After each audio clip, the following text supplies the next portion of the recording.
সূর্যমুখী এক ধরনের একবর্ষজীবী ফুল গাছ। সূর্যমুখী গাছ লম্বায় ৩ মিটার হয়ে থাকে।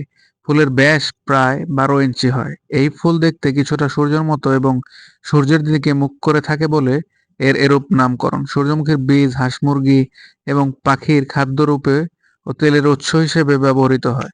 এই বীজ মেশিনে ভাঙিয়ে তেল বের করা হয়।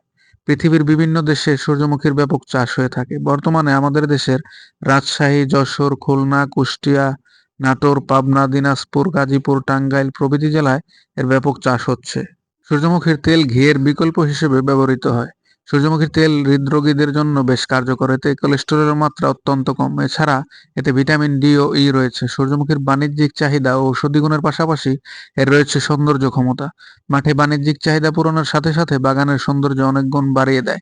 তাই আজকে আপনার বাগানে রোপণ করুন কয়েকটি সূর্যমুখী ফুল গাছ। ভিডিওটি ভালো লাগলে চ্যানেলটি সাবস্ক্রাইব করতে ভুলবেন না।